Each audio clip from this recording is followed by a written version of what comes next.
ഈ വർഗീയതയെക്കുറിച്ച്, പച്ച വർഗീയതയെക്കുറിച്ച് മോദിയും താങ്കൾ അടക്കമുള്ള ആൾക്കാർ നിരന്തരം പറഞ്ഞുകൊണ്ടിരിക്കുമ്പോൾ KM ഷാജി പറഞ്ഞ മതമാണ് പ്രശ്നം, അല്ലെങ്കിൽ മതത്തിന് വേണ്ടിയിട്ടാണ് അധികാരം നേടിയെടുക്കേണ്ടത് എന്ന് പറഞ്ഞ സ്റ്റേറ്റ്മെന്റിനെ നിഷേധിക്കൽ, അല്ലെങ്കിൽ അങ്ങനെ സ്റ്റേറ്റ്മെന്റിനെ തള്ളി പറയാൻ നിങ്ങൾ തയ്യാറുണ്ടോ? മാധു നമ്മൾ മതത്തെക്കുറിച്ച് മാത്രം എന്തുകൊണ്ട് ചർച്ച ചെയ്യുന്നു? ഈ കേരളത്തിൽ എങ്ങനെ ഇരിക്കുന്നു? BJP-യുടെ പ്രതിനിധി മുസ്ലിം ലീഗിനെയൊക്കെ വല്ലാതെ അങ്ങോട്ട് അറ്റാക്ക് ചെയ്ത് മറിക്കുന്നത് കേട്ടു. മുസ്ലിം ലീഗിനെ കുറിച്ച് ഞാൻ പറയട്ടെ, കേരളത്തിലെ ഞാൻ അറിയുന്ന ഏറ്റവും നല്ല സെക്യുലർ പാർട്ടികളിൽ ഒന്നാണ് മുസ്ലിം ലീഗ്.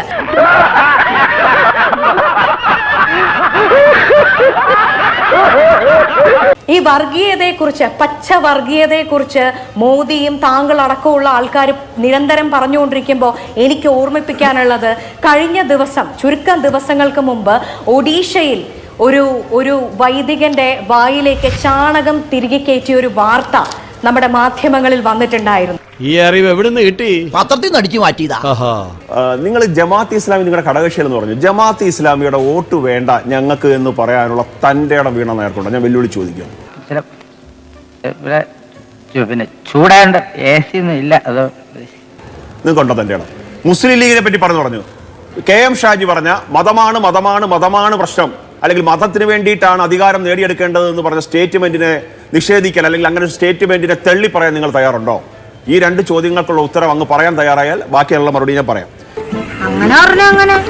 ജമാഅത്തെ ഇസ്ലാമിയുടെ രാഷ്ട്രീയ പിന്തുണ UDF സ്വീകരിക്കുന്നുണ്ടോ ഇല്ലയോ, ഘടകകക്ഷിയാണോ അല്ലയോ എന്നുള്ളതല്ല.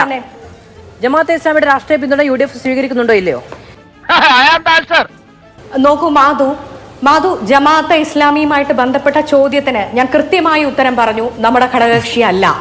നമ്മുടെ ഘടകകക്ഷിയാണോന്നല്ല ഞാൻ ചോദിച്ചത്, രാഷ്ട്രീയ പിന്തുണ സ്വീകരിക്കുന്നുണ്ടോ ഇല്ലയോ എന്നാണ് ചോദിച്ചത്. ഇല്ല എന്ന് പറയുമോ എന്ന് എനിക്കറിയില്ല. അതല്ല ഉദ്ദേശം, ഞാൻ കൃത്യമായിട്ട് പറഞ്ഞു. UDF-ന്റെ ഘടകകക്ഷി അല്ല എന്നുള്ളത് എല്ലാവർക്കും അറിയാവുന്നതാണ്. UDF-ന്റെ ഘടകകക്ഷി അല്ല ജമാഅത്തെ ഇസ്ലാമി എന്നുള്ളത്. ഇവിടെ നോക്കൂ മാധു,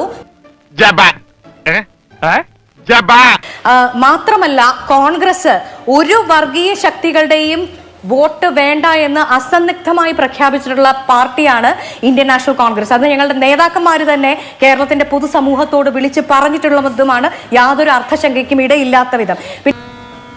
സത്യമാണോ ഈ പറയുന്നത്? ഒരു വർഗീയതയും, ഏത് മതത്തോട് ചേർന്ന് നിൽക്കുന്ന ഒരു വർഗീയതയും കോൺഗ്രസ് ഇന്നലകളിലും പ്രോത്സാഹിപ്പിച്ചിട്ടില്ല, ഇന്നും പ്രോത്സാഹിപ്പിക്കുന്നില്ല, നാളെയും പ്രോത്സാഹിപ്പിക്കുകയില്ല. പക്ഷേ മനുഷ്യത്വം എന്ന് പറയുന്ന ഒരു മതം, ആ മതമാണ് നമ്മുടെ മതം, ആ മതമാണ് സ്നേഹം. അത് തന്നെയാണ് ഞങ്ങളുടെ നേതാവ് രാഹുൽ ഗാന്ധി ഇന്ത്യയിൽ ഉടനീളം നടന്ന് നിരന്തരം സംസാരിച്ചുകൊണ്ടിരിക്കുന്നത്, പ്രസംഗിച്ചുകൊണ്ടിരിക്കുന്നത്. വേണ്ടി മതസൗഹാർദ്ദത്തിന് വേണ്ടി ക്ലീഷേ ഡയലോഗ് അടിക്കാൻ എല്ലാവർക്കും എളുപ്പമാണ്. പക്ഷെ നേരിട്ടുള്ള പോരാട്ടത്തിൽ ഭാഗമാക്കാകണം. ഈ പറയുന്ന വർഗീയവാദം പറയുന്നവരെ കാറിൽ കയറ്റരുത്. വളരെ ഡയറക്റ്റായി, വളരെ പ്രകടമായി അതിനെതിരായ പോരാട്ടം നടത്തണമെന്നൊക്കെയല്ലേ പ്രതിപക്ഷ നേതാവ് പറഞ്ഞത്. ഈ പറയുന്ന പരാമർശം, ഈ ജിതിൻ പറഞ്ഞ പരാമർശം, മതമാണ് പ്രശ്നം എന്ന പരാമർശത്തിനെതിരെ UDF-ന്റെ ഏതെങ്കിലും നേതാക്കൾ, കോൺഗ്രസിന്റെ ഏതെങ്കിലും നേതാക്കൾ ഈ പറയുന്ന നിലപാടിന്റെ രാജകുമാരന്മാർ ആരെങ്കിലും പാടില്ലാത്തതായിരുന്നു, ചെയ്യാൻ പാടില്ലാത്തതായിരുന്നു, പറയാൻ പാടില്ലാത്തതായിരുന്നു പറഞ്ഞിട്ടുണ്ടോ? ഇത് വടി കൊടുത്ത് അടി വാങ്ങുന്ന പരിപാടിയാണല്ലോ ബാബു. മാധു, ഞാൻ പറഞ്ഞത് നീ ഒന്നും പണയണ്ട. നിങ്ങൾ വിശാലാർത്ഥത്തിൽ ഞാൻ പറഞ്ഞതിനെ ഒന്ന് വിശകലനം ചെയ്ത് നോക്കൂ. വിശാലാർത്ഥത്തിലാവുമ്പോ എളുപ്പമാകും, ഡയറക്റ്റ് ആണ് ബുദ്ധിമുട്ടാ പറയാൻ. നിങ്ങൾ വിശകലനം ചെയ്ത് കൊടുക്കോ. ഇങ്ങനെയാണെങ്കിൽ ഞാൻ കളിക്കല്ല, ഞാൻ നേരെ ചിറാപുഞ്ചിയിൽ പോയി മണൽ വിൽക്കാൻ പോണു. നോക്കൂ, നിങ്ങൾ അല്ല, നിലനിൽപ്പിന്റെ രാഷ്ട്രീയത്തെ കുറിച്ച് ചർച്ച ചെയ്തു നോക്കൂ. ഈ മണ്ണിൽ ജീവിക്കാനുള്ള അവകാശത്തിന്റെ രാഷ്ട്രീയത്തെ കുറിച്ച് ചർച്ച ചെയ്തു നോക്കൂ. നമ്മൾ നിരന്തരം കഴിഞ്ഞ എത്രയോ നോക്കൂ വീണ, ഇതിനകത്തൊരു കാപട്യമുണ്ട്. എന്താണെന്നറിയാമോ? നിരന്തരം അത്തരം ചർച്ചകൾക്ക് വേദിയിൽ നിൽക്കുന്ന മനുഷ്യർക്ക് പോലും ഡിഫെൻഡ് ചെയ്യാനുള്ള യാതൊരു തരത്തിലുള്ള മാർഗവും ഒരു സാഹചര്യവും ഒരുക്കാത്ത തരത്തിലുള്ള പരാമർശങ്ങൾ KM ഷാജിയുടെ ഭാഗത്ത് നിന്നുണ്ടായി. എന്നെന്തിനെ പൊക്കി പറയണേ? കിടക്കട്ടെ, എന്നെ കൊണ്ട് ഇതൊക്കെ അല്ലേ പറ്റുള്ളൂ. അന്നുണ്ടായി ഇത്തരത്തിലുള്ള ന്യൂനപക്ഷ വേട്ടയോ ന്യൂനപക്ഷ വിരുദ്ധതയോ അതിനെതിരെ നിലപാടെടുത്ത് നിലകൊള്ളുന്ന മനുഷ്യർക്ക് നേരെ വരുന്ന ചോദ്യമാണത്. എന്തുകൊണ്ടാണ് അത്തരം പരാമർശങ്ങൾ ഇവിടെ ഉണ്ടാകുന്നത്? ഏറ്റവും വലിയ ജനാധിപത്യം അവകാശപ്പെടുന്ന മുന്നണികളിൽ നിന്ന് ചോദിക്കുമ്പോൾ കോൺഗ്രസിന് പറയാൻ മറുപടി വല്ലതും ഉണ്ടോ? എന്തോ ഞാൻ എന്താ പറഞ്ഞു അതിന് തന്നാരും വിളിച്ചില്ല വിളിച്ചു തന്നെയല്ലേ താ കേൾക്കണത് എങ്ങനെയാ ആവശ്യത്തെ കാര്യങ്ങൾ ഇടപെടുത്താ പറഞ്ഞു കൊടുക്കണം എന്നെ പറ്റി. ഒരിക്കലും ഇല്ല. ഞാൻ പറയട്ടെ മാധു നിലനിൽപ്പിനെ കുറിച്ച് സംസാരിക്കുമ്പോൾ മറ്റൊരു വിഭാഗം പടർത്തിവിടുന്ന വർഗീയതയെ ഗ്ലോറിഫൈ ചെയ്യുന്ന നിലപാട് തികച്ചും തെറ്റാണ്. അത് തികച്ചും മനുഷ്യത്വ രഹിതമാണ്. നമ്മുടെ തലമുറകളുടെ നിലനിൽപ്പിനെ പോലും ബാധിക്കുന്ന വിഷയമാണ് എന്ന് ഞാൻ ഒന്ന് ഓർമ്മിപ്പിക്കാൻ ആഗ്രഹിക്കുന്നു. പ്രതികളെ ശബരിമല പഞ്ചായത്തിലെ ഓരോ വീട് ഞാൻ അരിച്ചു പെറുക്കി എനിക്ക് മനസ്സിലായി. മാധു നമ്മൾ മതത്തെ കുറിച്ച് മാത്രം എന്തുകൊണ്ട് ചർച്ച ചെയ്യുന്നു? ഈ കേരളത്തിൽ മതത്തിനപ്പുറം മനുഷ്യൻ എന്നൊരു വർഗമുണ്ട്. ആ മനുഷ്യന്റെ നിലനിൽപ്പുണ്ട് ഈ ചർച്ചയിൽ പോലും. മാധു, ഇന്ന് നമ്മൾ ഈ സംസാരിക്കുന്ന സമയത്ത് ഇവിടുത്തെ ഇലക്ട്രിസിറ്റി നിരക്ക് എന്താണ്? വെള്ളക്കരം എത്രയാണ്? ഇവിടെ ഒരു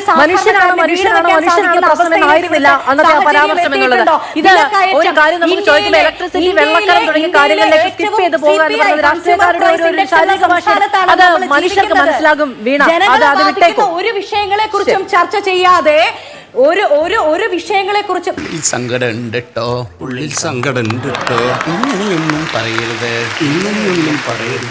മനുഷ്യരെ ബാധിക്കുന്ന ഒരു വിഷയങ്ങളെ കുറിച്ചും ചർച്ച ചെയ്യാതെ ചില പ്രത്യേക അജണ്ടകളിലേക്ക് ചർച്ചയെ കൊണ്ടുപോകാൻ ആരെങ്കിലും ഒക്കെ വിരിക്കുന്ന വലയിലേക്ക് വീഴാൻ വേണ്ടി അങ്ങനെയാണെങ്കിൽ ആദ്യം വേണ്ടത് പ്രതിപക്ഷ നേതാവാണ്. കാരണം പച്ചവർഗീയത പ്രധാനമന്ത്രി ഇവിടെ വന്ന് പറഞ്ഞു എന്ന അദ്ദേഹത്തിന്റെ വിമർശനത്തിലാണ് ആ മറുപടി പറഞ്ഞത്. ആ മറുപടി അദ്ദേഹം പറഞ്ഞത് പച്ചവർഗീയത പ്രധാനമന്ത്രി ഇവിടെ വന്ന് പറഞ്ഞു എന്നുള്ള വിമർശനത്തിലാണ്.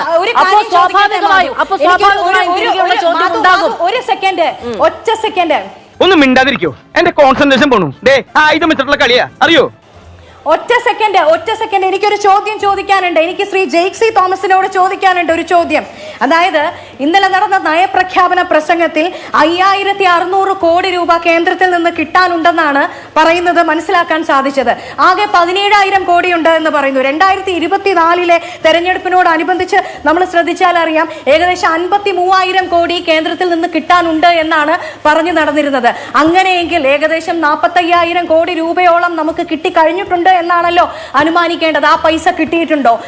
സമ്പൂർണ്ണ ചാറ്റരുട ബന്ദർക്ക ബച്ചേ